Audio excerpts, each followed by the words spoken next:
They laughed when he called me a gold digger at our own engagement party. His family, his friends, the entire elite crowd, all of them believed I was nothing. But what they didn't know, I wasn't just some nobody he picked up. I was the one person who could destroy everything he built. And I did. If you love stories about karma and justice, you're in the right place. Hit that like button and subscribe, because this revenge story will blow your mind. Trust me, you don't want to miss what happens next. My name is Isabella Romano, and I'm about to tell you how I went from being publicly humiliated in front of 300 people to single-handedly dismantling a billion-dollar empire. This isn't just a revenge story. It's a masterclass in patience, strategy, and making powerful people regret underestimating you. It all started 6 months ago at a charity auction for luxury real estate developers. I was there for work. I'm a procurement consultant for high-end hospitality firms, which basically means I help hotels and resorts find the best suppliers and negotiate contracts. It's detailed work that requires you to understand business inside and out, but most people assume it's just glorified shopping. That assumption would later become my greatest advantage. That's where I met Damien Ashford. He was 35, devastatingly handsome, and the heir to Ashford Holdings, a massive empire of hotels, resorts, and commercial properties spread across 3 continents. When he walked into a room, people noticed. When he spoke, people listened. And when he looked at me from across that auction hall, I felt it like electricity. He made his move during the cocktail hour, cornering me by the champagne fountain, with a confidence that should have been a warning sign. We talked for hours that night about architecture, business, and travel. He was charming, intelligent, and seemed genuinely interested in what I had to say. By the end of the evening, he'd asked for my number. By the end of the week, we were having dinner at the most exclusive restaurant in the city. The next 3 months felt like a fairy tale I didn't know I was allowed to have. Damien pursued me with an intensity that was intoxicating. There were flowers delivered to my office every Monday, surprise weekend trips to his properties in Monaco and Dubai, and private jet rides where we'd watch the sunset at 30,000 feet. He introduced me to a world of wealth I'd only seen in magazines, and I'd be lying if I said I didn't enjoy it. But what I enjoyed more was him, or at least who I thought he was. He proposed on his private yacht, anchored off the coast of Santorini. The sun was setting, painting the sky in shades of gold and pink, and when he got down on one knee with a ring that probably cost more than most people's houses, I said yes without hesitation. I thought I'd found my person. I thought this was real love. But there were red flags I chose to ignore. The way he'd snap at waiters if his order wasn't perfect. How he always needed to be the smartest person in the room, talking over people and dismissing their opinions. The subtle ways he'd control situations, making decisions for both of us without asking what I wanted. I told myself these were just personality quirks, that nobody's perfect. I was wrong. Meeting his family should have been my wake-up call. His mother, Victoria Ashford, was a woman carved from ice and old money. She looked at me the way you'd examine a piece of furniture you're not sure fits with your decor. His younger brother, Cole, was 32 going on 16, spoiled, arrogant, and always trying to one-up Damien in the most childish ways. Then there were the business partners, a rotating cast of old money elites who treated anyone outside their circle like they were invisible. They were polite to my face, of course. Rich people always are. But I could feel their judgment in every measured smile, every careful question about my background, every pause before they'd respond to something I said. One night, while staying at the family estate, I overheard Victoria talking to Damien in his study. Her voice drifted through the hallway as I walked past. "She's pretty, I'll give you that. But is she really from our world, darling? Does she understand what it means to be an Ashford?" Damien's response was too quiet for me to hear, but Victoria's laugh was crystal clear. It wasn't a kind sound. I should have left then. But I loved him, or I loved who I thought he was, and I convinced myself that I could win them over. That once we were married, they'd see I wasn't some outsider trying to infiltrate their world. I was just someone who loved their son and brother. The engagement party was held at the Ashford family estate, a sprawling property that looked like it had been ripped from a European castle catalogue. 300 guests filled the gardens and ballroom. Politicians, celebrities, business moguls, all dressed in designer everything and dripping with jewelry that cost more than small countries. I wore a custom gown that Damien had picked out, played the role of the perfect bride-to-be, and smiled until my face hurt. The evening was going perfectly. There were speeches from Damien's childhood friends, from Victoria, who managed to compliment me while somehow making it sound like an insult, from Cole, who made jokes that were just a little too mean to be funny. Then Damien stood up to give his speech, and the room fell silent with anticipation. He started sweet, talking about how we met, how I'd captivated him from the moment he saw me, how he knew I was special. People smiled and nodded, glasses of champagne raised in anticipation of a toast. Then his tone shifted. It was subtle at first, just a slight change in his smile, a different energy in his voice. "Let's be honest," he said, and the room leaned in. "Everyone here is wondering the same thing. Why her?" The silence that followed was deafening. I felt my stomach drop, but I kept smiling, assuming he was building up to some romantic revelation. He wasn't. Isabella came from nothing. He continued, his voice carrying across the ballroom. No family name, no trust fund, no connections to speak of. Some might call that ambitious. Others might call it opportunistic. A few nervous laughs scattered through the crowd. I felt my face flush, but I couldn't move. I was frozen in place, like I was watching this happen to someone else. "But I believe in giving people chances," Damien said, raising his glass. "Even gold diggers deserve love, right?" The room erupted. 300 people laughed like he'd just told the funniest joke they'd ever heard. Victoria was smirking behind her champagne flute. Cole was openly laughing and nudging the person next to him, and Damien was grinning like he'd just won something. I stood there, in my designer gown, with my fake smile cracking, as the man I loved humiliated me in front of everyone who mattered in his world. When the laughter finally died down, Damien pulled me aside. He was still smiling, completely oblivious to what he'd just done. "Relax," he said, squeezing my hand. "It was just a joke. Don't be so sensitive. These people need entertainment." I excused myself, walked as calmly as I could through the crowd of still chuckling guests, and locked myself in a bathroom in the east wing of the estate. I stared at myself in the mirror, fighting back tears, trying to understand what had just happened. That's when I heard voices in the hallway outside. 2 women from the party, talking as they walked past. "She must be so embarrassed," one said. "Gold digger is right. Did you see that dress? Trying way too hard." The other laughed. "She'll probably leave him now and take whatever she can get." That's what these types do. Something inside me snapped. It wasn't a loud break, not some dramatic movie moment. It was quiet and cold and absolute. I dried my eyes, fixed my makeup, and made a decision. I wasn't going to run. I wasn't going to cry. I wasn't going to give them the satisfaction of seeing me break. I was going to destroy him. I went back to the party, found Damien, and told him I understood it was just a joke, and that I wasn't upset. The relief on his face was almost pathetic. He thought I was weak, easy to control, someone who'd accept whatever treatment he decided to dish out, because I was lucky to be with him.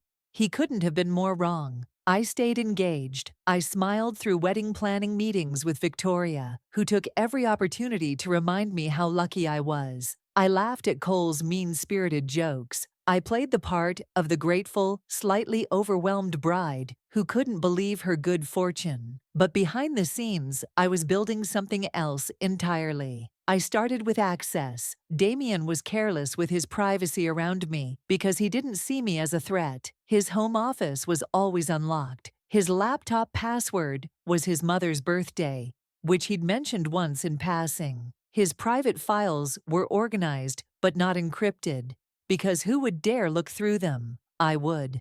My background in procurement meant I knew exactly what to look for in contracts, financial documents, and business dealings. I knew what red flags looked like, what numbers didn't add up, what legal language was being used to hide something ugly. And once I started looking, I found everything. Ashford Holdings was built on a foundation of corruption, so deep it was almost impressive. Bribes to city officials for building permits that never should have been approved. Shell companies in 3 different countries, designed specifically to hide money and avoid taxes. Resort properties overseas, where workers were paid less than minimum wage and forced to work in conditions that violated every safety regulation imaginable. Environmental violations at construction sites where they dumped waste illegally to save money. Fraudulent insurance claims on properties that had never been damaged in the first place. Damien wasn't just rich, he was a criminal, and so was his entire family. I spent the next 2 months quietly gathering evidence. I photographed documents, forwarded emails to an encrypted account I'd set up, recorded conversations when I could. But more importantly, I reached out to the people Damien had destroyed on his way to the top. Former business partners he'd cheated out of their shares. Employees he'd fired for questioning unethical practices. Contractors he'd refused to pay after they'd completed work on his properties. There was even a whistleblower from his accounting department, a woman named Claire, who'd tried to report the financial fraud 2 years ago and had been silenced with a brutal NDA and a quiet settlement. One by one, I contacted them. I was careful, always meeting in person, never leaving a digital trail. I told them I had evidence. I told them I had a plan. And I asked if they'd be willing to testify or provide their own documentation if I could make sure they were protected. Every single one of them said yes. By the time my wedding day arrived, 3 months after that humiliating engagement party, I had everything I needed. Bank records, emails, recorded conversations, witness testimonies, and documentation of every crime Ashford Holdings had committed in the last decade. I'd compiled it all into neat packages and sent them to federal investigators, labor boards, environmental protection agencies, and 3 major newspapers. The wedding was set to be the social event of the season. 500 guests, a ceremony in a historic cathedral, and a reception back at the family estate, with a price tag that could have fed a small country. I spent the morning getting ready with bridesmaids, who weren't really my friends, just daughters of Victoria's friends who'd been assigned to me. I put on my wedding gown, had my hair styled into something elegant and expensive, and smiled through every minute of it. When I walked down that aisle and saw Damien waiting at the altar in his custom tuxedo, looking confident and smug and so certain that he'd won, I felt nothing but cold satisfaction. The officiant began the ceremony, talking about love and commitment and partnership. My phone, tucked discreetly in my bouquet, buzzed. A text from my contact at one of the newspapers. Story goes live in 5 minutes. I stopped the ceremony. Before we continue, I said, my voice carrying through the cathedral, I need to say something. 500 people went completely silent. Damien looked confused, then annoyed. Victoria's face turned to stone. I could feel every eye in that building on me. 3 months ago, at our engagement party, Damien called me a gold digger in front of all of you. You all laughed. I looked at the crowd, at all those faces that had found my humiliation so entertaining. You thought I was nobody. You thought I was using him for his money, for his status, for his world. I pulled out my phone, opened it to the news article that had just gone live, and held it up. But Damien and his family are the real criminals. I read the headline out loud. Ashford Holdings under federal investigation. Fraud, bribery, and worker exploitation exposed. The chaos was immediate and beautiful. People grabbed for their phones, gasps, and shouts filling the cathedral. Damien's face went white, then red, then white again. He grabbed my arm. What did you do? I pulled away from him, my voice steady and cold.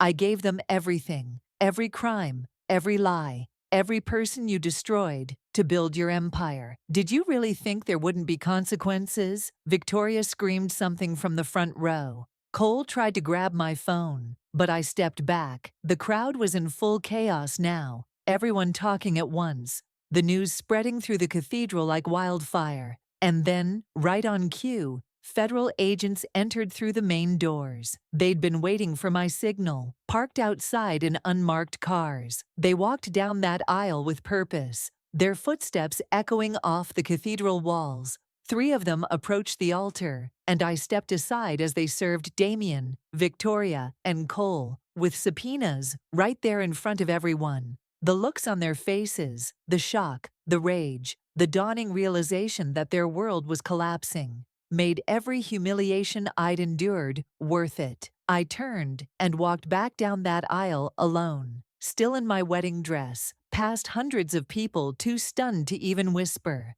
As I passed Victoria, I stopped and leaned in close. You asked if I was from your world. You're right, I'm not. I'm from a world where people face consequences for their actions. My bridesmaid, the only one who was actually my friend, was waiting outside with my car and a change of clothes. I drove away from that cathedral and never looked back. The fallout was spectacular. Within days, Ashford Holdings was under full federal investigation. The evidence I'd provided led to even more discoveries, including offshore accounts and additional shell companies they hadn't even tried to hide well. Criminal charges were filed against Damien, Victoria, and Cole.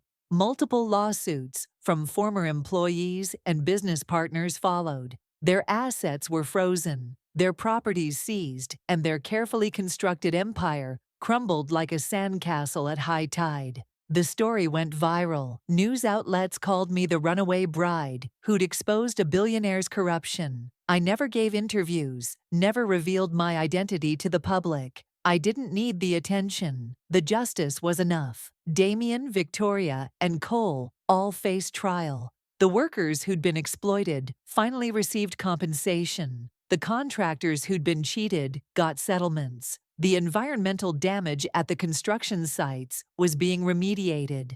Real consequences for real crimes. I moved to a different city and started over. I used everything I'd learned to become an investigative consultant, helping people expose corporate corruption and fraud. I found peace in knowing that I didn't just get revenge. I got justice for everyone Damien had hurt. 6 months after the wedding that never was, I received one email from Damien. He'd been sentenced to 15 years in federal prison. The email was short. You destroyed my life. I never responded, but I thought about it. I thought about how he'd destroyed his own life with his choices, his crimes, his arrogance. I just made sure everyone found out. People will underestimate you. They'll mock you, belittle you, treat you like you don't matter. But underestimation is a weapon if you know how to use it. Damien thought I was weak.